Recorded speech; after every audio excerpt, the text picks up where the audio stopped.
and welcome to Literary Prospects, where we talk to authors and literary professionals about books, publishing, and the writing life. I'm Kelley Vick. I'm the host of the program, and in just a moment, it will be my pleasure to introduce today's guest. But first, a reminder that if you like what you hear, please do take a moment to subscribe. It helps us out, and you can make sure you never miss an episode. Also, we've opened a Literary Prospects shop, so if you're looking for bookish shirts, totes, and gifts, please check that out at literaryprospects.etsy.com. And to grab books featured on the podcast and check out more curated book lists, you can visit the Literary Prospects bookstore on bookshop.org. And last, but certainly not least, if you're interested in extra content on querying and publishing that's only for our members, please consider joining the Literary Prospects Patreon at patreon.com/literary prospects. We'll leave all those links below in the show notes. And now, let's introduce today's guest. Jessica Berger Gross is the author of the memoir Estranged: Leaving Family and Finding Home. Her debut novel, Hazel Says No, is out now. Jessica's essays have appeared in the New York Times Magazine, The Cut, Long Reads, and many other publications. She graduated from Vassar College and has a master's degree from the University of Wisconsin-Madison. Originally from New York, she lives in Maine with her husband and teenage son. Jessica Berger Gross, thank you so much for joining today to discuss your debut novel, Hazel Says No. Author Caroline Levitt says, filled with spiky humor and characters so real, you expect them to show up for lunch. Gross's book is the irresistible story of a big city Brooklyn family relocating to a small rural town in Maine. This is an absolutely wonderful novel about figuring out who and what we want to be and who we truly are. Author Alice Elliott Dark says, Hazel Says No pulled me in from the first witty page, and I invented an imaginary book group to read along with me and discuss all the issues raised and choices made by the Bloom family and other characters in a well-drawn small town in Maine. This twisty story kept me guessing until the end. I'm astonished that this is Jessica Berger Gross's first novel. It's great, skillful, and funny. And one more, author Grant Gender says, with The Blooms, Jessica Berger Gross has created one of contemporary fiction's great new families, a cast of characters whose struggles are resonant, hilarious, and poignant as they struggle to assimilate to their new lives. It's a big-hearted and expertly crafted debut, one that celebrates the beauty of home, no matter where you happen to find it, and the power that comes with finding your voice. So, with that, what can you tell us about Hazel Says No? How do you describe it? Hazel Says No is a book about a family that moves from Brooklyn to small town Maine. They find themselves gefilte fish out of water. Day one. We have Claire, clothing designer, Gus, an American Studies professor, and they've moved so that he can take a job at the local college where he has been offered a job with tenure.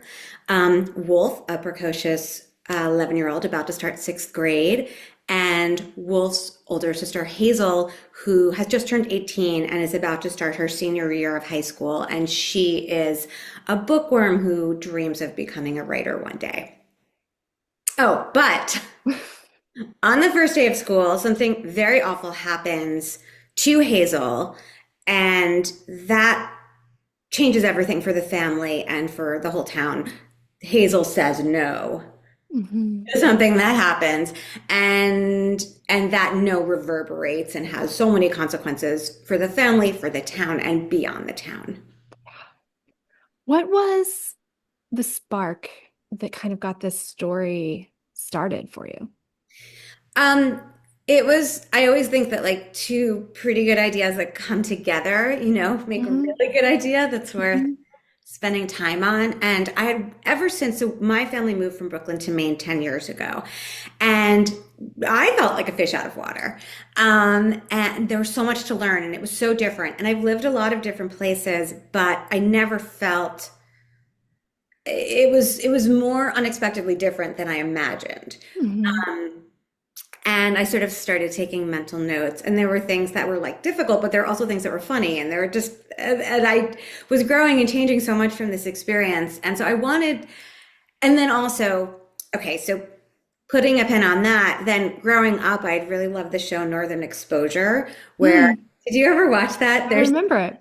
Joel Fleischman, he's this consummate Upper West Side New Yorker, and he um, gets a scholarship or is sent to medical school by the state of Alaska, which means he owes them X amount of years of service as a doctor when he graduates. He thinks it's going to be in Anchorage, but they send him to small town Alaska. And it's funny and smart and heartwarming and but like deals with big issues. And that show actually made a big impact on me. And also like I think Anne of Green Gables, which was one of that series was one of my favorites as a girl. Just the idea of plucking someone from their natural habitat into this new place, this new environment, Hmm. and chaos and growth ensue. Um, and so I wanted to write a fish out of water family story, but that didn't seem like enough, Hmm. just have a story, just have a novel about a family that moved from Brooklyn to Maine. And then when I got this idea that I could combine that with this inciting incident of Hmm. the first day in the high school principal's office. That's when like all the ideas started pouring in and like all the characters. And, I just needed something big to happen to this family, um, Hmm. something really meaty. And I remember reading somewhere that, a novel should be, and I don't know if this is whatever, if I hold to this, but it helped me the idea that a novel should be the most important year or time period, of Hmm. those characters' lives. And so I wanted to find, the most important year of transformation for this family. Hmm. I'm trying to decide. I'm pausing because I'm trying to decide if we can. I think we can talk a little bit about the inciting I incident. think so. It I mean, happens in the first few pages, by really. the end of the first chapter, I mean, by the end of the first few pages, something is very sketchy. And by the end of the first chapter, You know what's up. yeah. So I'm just going to jump in and talk about it then. The book is very funny, as we heard in the blurbs, but it does take a hard look at some tough topics, including sexual harassment. Um, and it looks at it from a lot of different angles. So, Hazel's father, Gus, is a professor. And while he's supporting his daughter through this incident in which she is propositioned by her high school principal, he also gets caught up in his own kind of scandal in showing a clip in class that he probably should not have shown. So I was interested if you could talk a little bit about that and why it was important to you to talk about sexual harassment and abuse from all of these different angles, and including the sort of well-meaning angle with Gus that he gets himself caught up in. Yeah, I mean, Gus, w- if not for what happened to Hazel the day before, he probably wouldn't have ended up Mm. lecturing. He wouldn't have. And so one, it's the domino effect of like how we really live, that like something that happens to one person in a family affects everyone else in that family system. But Hmm. also how um, I started writing sort of before a lot of the Me Too stories in journalism were breaking, but like Hmm. right before, a couple months before. So all Oh, of that wow. journalism was coming out as I was writing. And as it kind of like unspooled, it was interesting how certain things that happened were given equal weight, even when they were very, very different situations. So Mm. Gus is, teaching his class about the Cosby Show, and somehow that is, you know, equated to something as bad as the principal propositioning Hazel, which is obviously ridiculous, but understandable in a weird way because it's sort of like the college students are so ready to rage and to stick up for what's right, and the town at first doesn't have that reaction because they've had such a honestly like a good relationship with this principal. He was beloved, and it's really hard to believe that you can be betrayed by someone who's important in your lives and in your community. And I think it's sometimes easier to be, mad at something that's like more, inconsequential, obviously, and like actually I was watching the new Gerard Carmichael special the other night with my husband and son, and he was talking about the Cosby Show actually, and Claire Huxtable was part of why I named my character Claire, by the way, the mother character. And he was like, well, the Cosby Show didn't rape anyone. And I still think that Gus wouldn't have lectured about Cosby if he realized he was doing that. Like it is happenstance because of what happened the night before.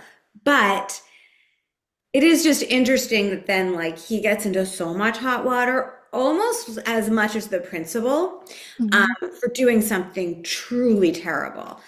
So I thought that was interesting. And then the other side of it, and readers will see as they go on, is also that like, why does Hazel get certain opportunities out of her, out of this terrible thing that's happened to her that maybe others wouldn't have?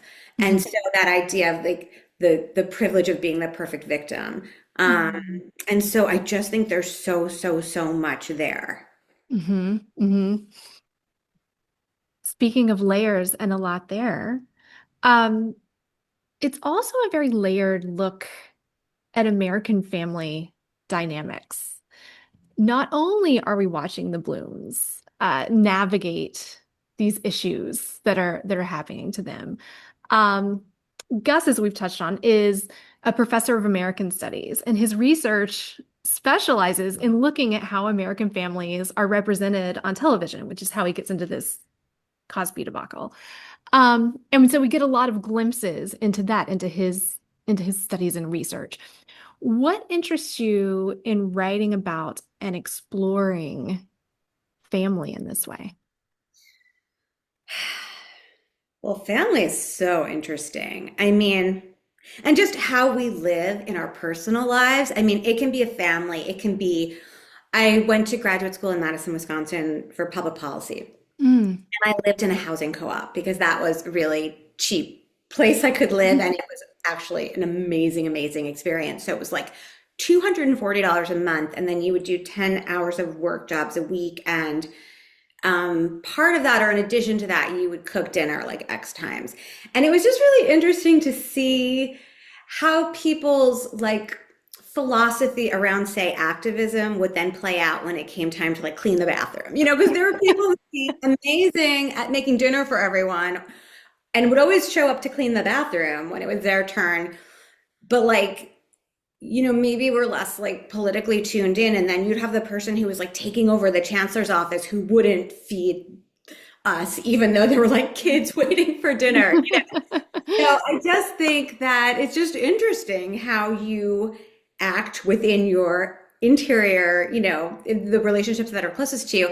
And then also, so I live with a sociologist. My husband, Neil, is a sociology professor at Colby. He doesn't in any way, shape, or form like study TV. He's not like us. Though it is really fun to watch, TV with the sociology professor is just funny. Like we'll watch, Housewives, and like it's fun. But it is interesting when you live in a house with a professor, especially, I mean, I'm sure all different kinds of academics, but in my case with a sociology professor, because he's got a lot of information. And like Claire says about Gus at one point, like professors are going to profess. And, that can be annoying or it can be fantastically interesting.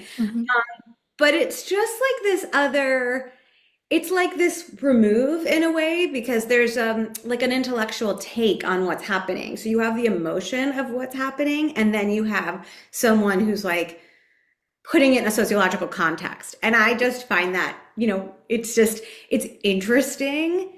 It's amazing, it's interesting, it's annoying, it's illuminating. And I wanted to capture that because it's very different than how like I personally react to stuff. I'm very emotional about the news. And, it's not that Neil isn't, but I just think with an academic, even my son to a certain extent, who's 17, he has like a more of a timeline of history. He'll be like, well, let me tell you about these other terrible presidents, and I'm just like filled with anger. So how different people in a family or a housing co-op or whatever, friendship circle, people who live together, um, view like a similar set of events, the same set of events, I think is interesting. Well, and that actually segues on very well to the next thing that I wanted to talk to you about, because thinking about points of view, the story's told in a closed third person. And in the chapters, we're rotating through the points of view of each of the members of the Bloom family. Did you always know that you wanted to structure like that with getting this sort of narrative from each of these four different points of view? At first, I had even more points of view. I had so Wow. many points of view. Actually, speaking of Anne of Green Gables, Rachel Lynde in Anne of Green Gables, the neighbor, Mhm. watching everything from across the street. I had the across the street neighbor. I had the rabbi. I had the principal. I had I had so many Wow. characters like in my very, very, very first draft, probably like 8 to 10 or more. And then it was unwieldy. The more characters you have, obviously you can't give as much time to each person. And then Mhm. the other thing is I just realized as I was doing, say, the first year of writing or the first months, this is a family story. And that really, really helped me. And thinking of, at one point, I was reading the last Jonathan Franzen book, but also just thinking of, I don't know, there were like lots of the latecomers, Jean Hanff Corlitt's. Like Mhm. every time I would read a book that was like rotating POV within a family, that made me feel more confident that it was possible and a good idea. It did feel very risky to have two of the four characters be, children. I mean, Hazel's a young adult. She's an adult. She's a young adult. Mhm. Wolf is a child. Um, there's so many examples in literature where we have, kids or teenagers who who were inside their heads, and it's adult. It's a novel for adults. Mhm. Um, but it felt scary because it's my first novel, and I think as a woman too. I mean, I kind of knew. I mean, the thing is, I'm happy for it to cross over as YA. Like actually, one, I have this super fan. My friend's daughter got a hold of my friend's galley. My friend who's a writer had the galley, Mhm. and this teenager, she's a young teenager, like tween slash teenager, very precocious, but she's read it like 6 times. So Wow. I think that like to a certain teenager, like it can speak to them. But yeah, so now I'm getting off track, but all to say, when I started just doing the four, that felt really right. But of course, there was a lot of figuring out of finding their characters, the voices, the overall tone, and then how much kind of screen time each of them was going to get. I'm interested in Wolf, the 11-year-old character. He's just going into his first year of middle school. How did you find your way into that 11-year-old boy point of view? And was it terrifying to go back to middle school? I mean, so when I was writing, I got the idea for the book when my son, who's now about to start 12th grade, was starting 6th grade. And that was also, and I started writing and then COVID happened. So then he was home. So it was like, and that was a really intense time, I think, to be in junior high because it was January 6th and it was COVID and it was everything like there was so much, and it's just hard to be in junior high, period. And I think boys, that's like the hardest time to be a boy in relationship with your mother too, is like that 6th, 7th Mhm. grade. So, So my son is very different now, but some of that was just like capturing the voice that I had in my house, you know. So I like put things on index cards that were happening. In a way, I also just, but the other part of that of finding Wolf was finding it's me actually too. Like I relate so much, and I'm the one who was like the theater kid growing up, and I wanted a friend to sit with at lunch, and I wanted a part in the school play, and I find him he was the easiest for me to access actually. And it was more just that it was scary because his voice came through to me like so distinctly and exclamation points and all caps and italics and the ways he spoke, and I just was like, is this going to be okay? And ultimately, like, he tends to be people's favorite, and it just also is like a lesson in like sticking to your gut because I do think in a way it made things harder initially, um, like in the publishing world, because I think it is just Mm. different. But Hmm. then readers and booksellers too, I'd say,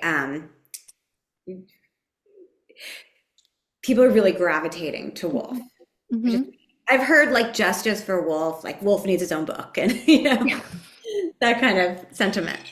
Well, I mean, even older adult readers were 11 years old at some point, Yeah. right? I think we can easily have books that are written for adults that include or written from points of view of younger children, right? It speaks to that part of And it. I personally relate to all the characters, and I hope that the book will find its way to readers who will relate to all the characters just in different ways. I mean, yeah, and maybe, one day you're having a Gus day, and one day you're having a Hazel day, and one day you're having a Wolf day and a Claire day.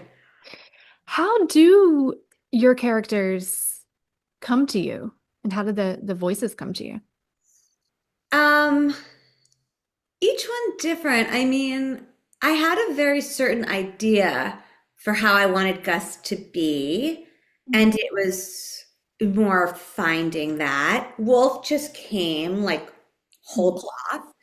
Um, Claire was, a lot of myself as an adult, which in a way made that hardest actually. Mm. Um, And Hazel's more like like me, how I've always been, like me as a kid, me as a teenager, me, in a way, me now too. I mean, but I had to kind of like connect that to what it is to be a teenager now, not to be a teenager when I was a teenager. Mm. Um, I had a college age early reader who was helpful. And then actually my son was a very, very helpful early reader. And then I just like to hang out. Like if I had an opportunity to kind of be with teenagers, like, connected to my son and his friends in a school, Mhm. I would take that and observe. Mhm. Um, I like teenage girls a lot. I think they're great, and especially like this generation is pretty amazing. And where we get, or I can get like just, wow, this is bad. Things are not, there's like a freshness to, there's Mhm. like a hope. Even though it is a generation that has to be kind of world weary, but there's still, I don't know, there's like an excitement and hope there. And a coolness, obviously. Uh, Claire might have been the one, I'd say, in a weird way, like Wolf came first, then Gus, then Hazel, then Claire, in terms of like fully figuring out who they were and the psychology of them. Mhm. Hazel Says No is your fiction debut, Mhm. but it's not your first book. You've also published a memoir called Estranged, Leaving Family and Finding Home. Do you find crafting fiction to be very different from crafting memoir? Yes, very different. And I found it really fun. Um, so for me, writing fiction is there's so much more freedom. It's almost limitless freedom, Mm. which is, like a blessing and a curse because you can just do anything. With Mm. memoir, I mean, depending on your take. I mean, I felt very much because I was writing about my childhood and, well, obviously, if you're writing memoir, you're writing real people, I guess. I mean, I felt bound to the truth Mhm. and bound to like what had actually happened, versus maybe more of like an autofiction kind of approach. Mm. Um, so, so within that, that's a huge constraint because then you're just choosing what out of what happened to write about and how to craft it. Which parts of this, like, what's the best way to tell the story to really capture on the page the feeling and yeah, just like the essence of the story you're trying to tell. Whereas fiction, anything goes. You can tell it any which way. I could have told this story a million different ways. I could have put this family in a totally different situation.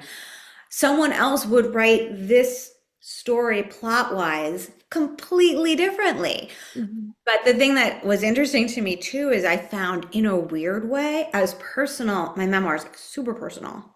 And after I wrote it, I was like, I can't write a memoir again. This is just, I don't have anything, like, this is so Mhm. intimate, but in a weird way, in terms of things that have happened to me. But personality wise, I would say Hazel is way more personal, like, because it is like take your insides, scrape them up, and spread them on a sandwich and then give that sandwich to someone who may or may not like it. Mhm. So it's just really different in that way. It's so taste focused and it's like my taste, my humor, my aesthetic, my morals in a way. Mhm. Mhm. So they're very different. But I think what I learned within fiction is you have to those give yourself some kind of boundary. And that can be what the concept is, Mhm. like by coming up with a concept or saying, this is going to be a rotating family story. Okay. So now we're just talking about these four members of the family. I could have written from the inside the principal's head. I decided I didn't want to. So it's like you have to make choices to almost limit yourself. Whereas with memoir, I found it's much, much more limited, and you have to, in a way, try and expand it through your writing and through your sense memory and, um, taking a moment that you remember and then like deep diving into it. So with fiction, what is your process like? Sort of how do you go from that first spark of an idea to your finished piece? What does that look like for you? So for Hazel Says No, it was one way that I'm hoping now will be a different way because it took me so much time. And I don't know Mhm. whether to say that that's extra time, like that won't be needed in the future, Mhm. or that's just the way it is for me. But I rewrote it so many times, so many times. So I can tell you for Hazel, and then I'll tell you like now my new like Yeah. trying to be more streamlined. Don't know if it'll work.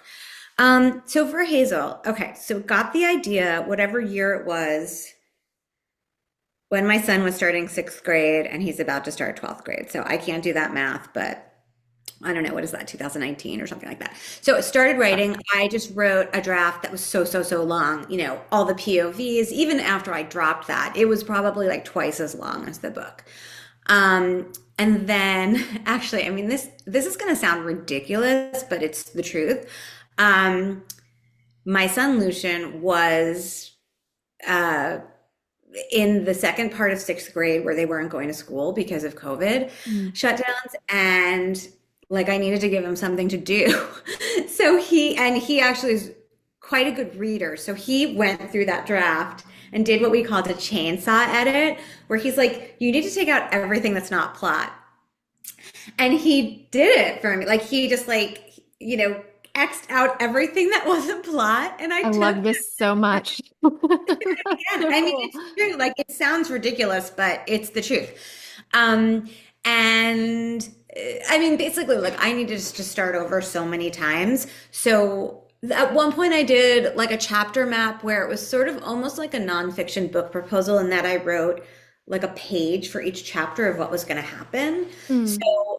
So maybe it started with the idea and characters, but then I had to really focus on, I knew from the beginning what was going to happen to Hazel, like her trajectory, but I really wanted each character to have a full arc of a storyline, partly in terms of all the dominoes affecting each other, and partly almost so that like each one could read as a standalone novella, say. So I would Mm-hmm. stack them up and separate them. I just wanted the structure to be like super sturdy. And so there were just so many layers. And then I would go through and I would do, a couple months of just working tonally on voice. And then I would do deep dives into characters. I had a lot of early readers. I just did an Instagram post this morning, like thanking my earliest readers. And it probably is kind of unusual how many I had. And not all writers, by the way, at all. Like I think a good reader and commenter and editor certainly does not have to be a writer themselves. So I was getting feedback for years. And and yeah, just revising and revising and montage of like filled wastebaskets and not getting it right. And then at a certain point it just clicks and it's like this is how I want it to be, and it's not going to make everyone happy. That's it too, is that realization that there's no right way to do this. It's just you have to find your best way to do it. Mm. What was the road to publication like for you then? So okay, so very early on when I started writing, I had a breakfast in New York with my now editor, John Glenn. He had been on the editorial team for my memoir, Estranged, at Scribner. My editor at Scribner is Shannon Welch. She's at Avid Reader Press now. So John and Shannon, before the book had come out, like she had moved to California and left Scribner, and then John was in charge, and then he had left, and maybe soon after, at some point after the book came out, and gone to work at Hanover Square Press for HarperCollins, as like he and the other first editor there. And so we were just sort of like, and he's also a writer, and he had a memoir that came out called Out East, and he has a debut novel coming out actually in the next year. So we were just having a meal like as friends, and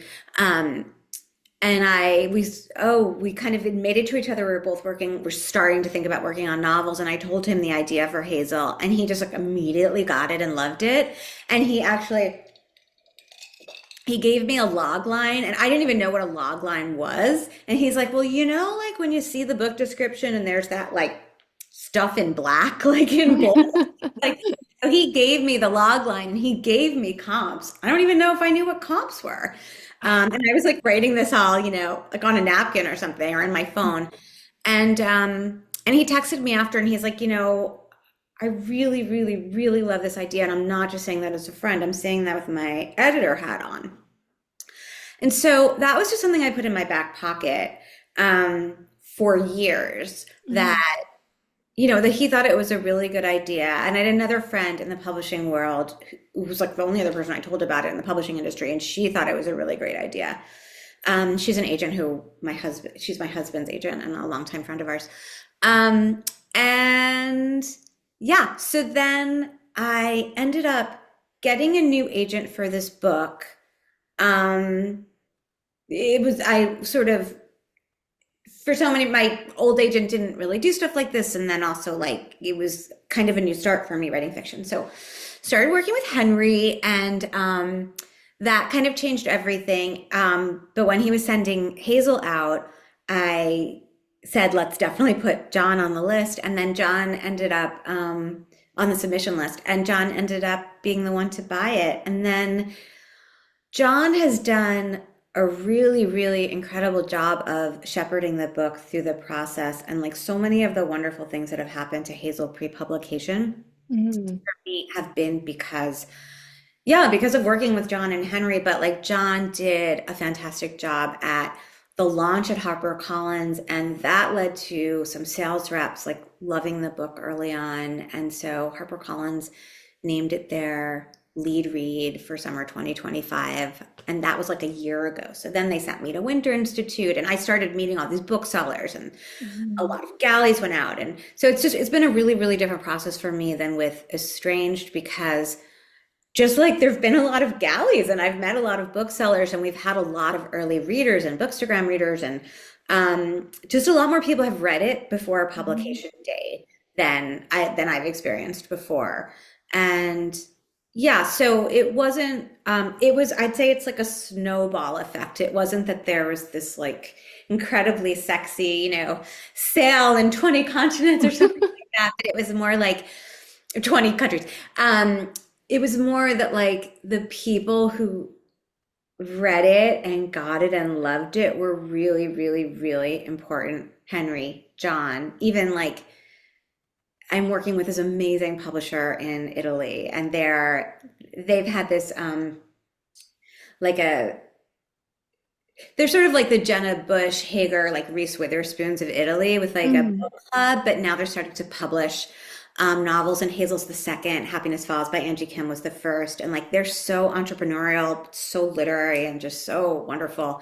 So I've just found that like it's just been this kind of not in any way, shape, or form like an overnight success, like some stories with, I mean, I know it hasn't come out yet, so this doesn't sound like it makes sense, but my publishing journey has been that like people are finding and loving and like and helping and supporting. And it's been really, really great to have it kind of play out that way. It's been surprising. I'm curious, did your log line change from that initial log line that you guys came up with? I mean, no, probably the last line of what I said to you when you said like Mhm. describe Hazel is what John said to me. I love The that. family, the town will never be the same again, which is pretty funny because I didn't think I had drafted, the whole even first draft when he said that. So, yeah, chicken or egg. I mean, but I guess that's what a novel is. Something happens and then the people in the novel will never be the same again. Yeah. Have you always been a writer? Um, Yes, with then a no, and then back to yes. I've always been, to me, being a writer is most of all about being a reader. And I've always, Mhm. always, always been a reader. And I was writing really early, poems and stories and plays. And I did this soap opera in eighth grade where it was sort of like a soap opera homage slash parody. And I wrote it and got my friends to star in it. And I directed it. It was amazing. I was a big theater kid, but I always, always, always read memoirs, but especially novels. And it just wasn't like, certainly, I mean, it's not a realistic path to become a writer. So Mm. because of things in my home life, I felt an urgency to do something practical and like be able to support myself, but I also wanted to do something that I cared about and that could make a difference. And so I started working in the nonprofit activism, social services sort of world. That's why I ended up doing that public policy degree. Um, and I worked at the 14th Street Y for the Educational Alliance, coordinating volunteer programs. I worked for Bella Abzug for a few months. I ended up writing about that experience in the New York Times Magazine. Um, yeah, so a bunch of different things like that. And whenever I would write for like in my job, say when I was coordinator of volunteers and I'd get to like write up, a tutoring program I was starting or something, just like write a one pager, I would feel so like in flow, just Mhm. during that time. Like I just and then even when I was getting my graduate degree, I had this fellowship, but it was amazing at Wisconsin because I would take all my social policy classes, but then and econ and statistics and all of that. But then the other half, I could kind of take whatever I wanted. So I would take everything from ballet to sociology. My husband and I met. We were both students in a graduate seminar in sociology called Seminar in Social Change. That's where we met. But I was taking literature classes too. I haven't taken creative writing since I was in high school. So it was like Wow. I was too intimidated to even take creative writing in college. I barely took English classes. That was like an intimidating department to me. I was a Mm. science major and and I took a lot of women's studies classes. So So yes and no. I mean, I've always been a reader. I started out as a writer.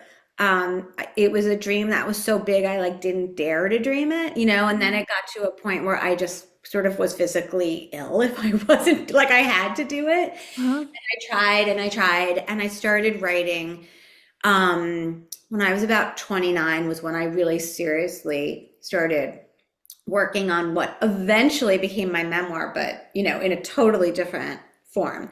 But I was 29 when I sat down, like being a writer, like every day I am going to write for X amount of time.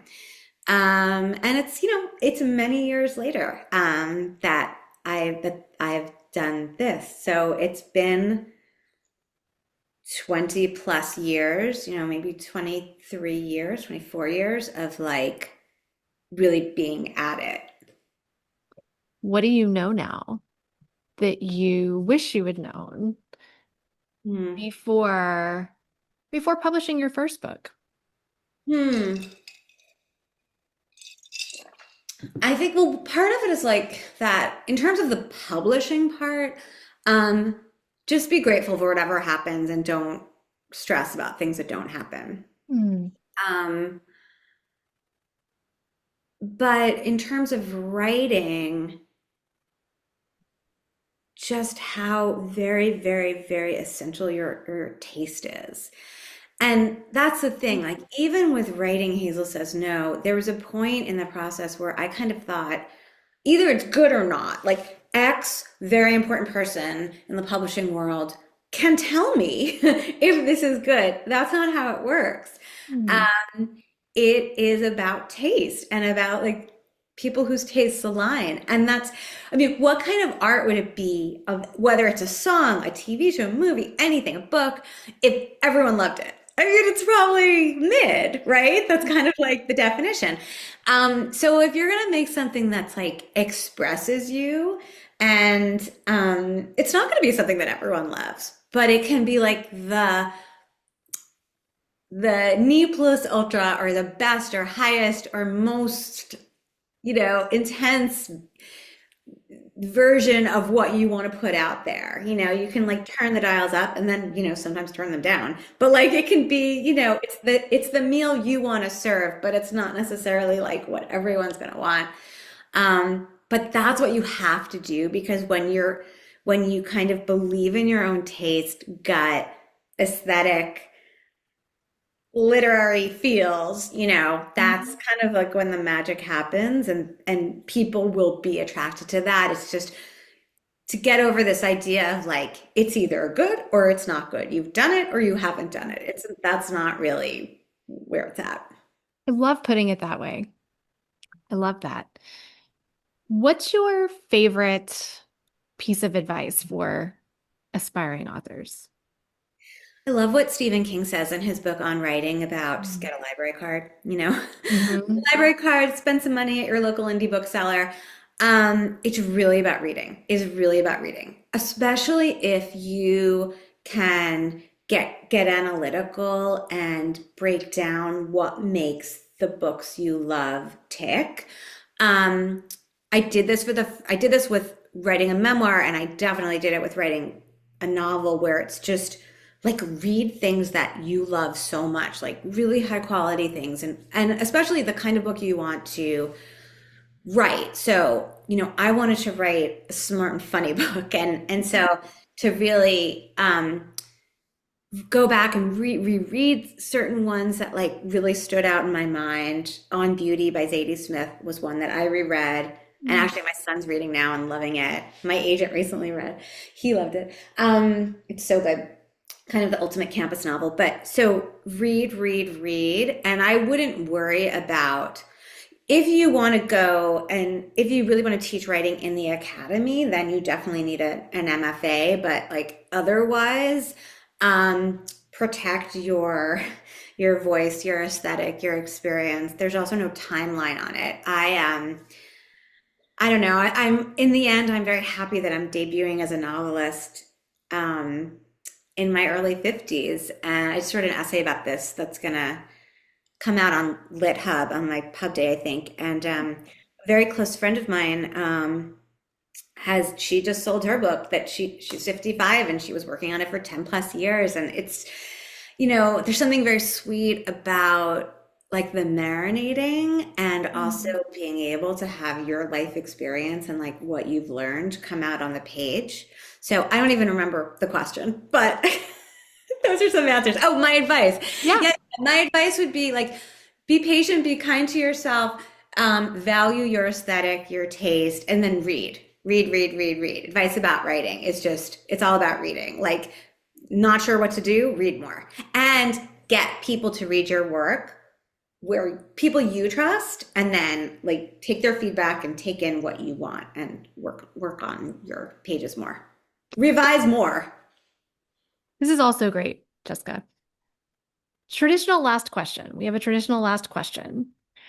And it is, when Hazel Says No is made into a movie or series, what do you think the theme song should be? Oh my goodness.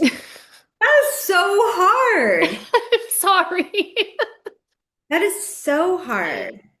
It's almost impossibly hard. Well, there's a Boy Genius song that I just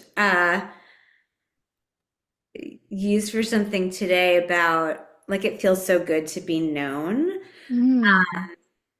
by a friend, say, but I think there's something about, I mean, really, so you can call it like a post Me Too book, but it's really like it's so much more about finding yourself and finding friendship, family, community, and being known.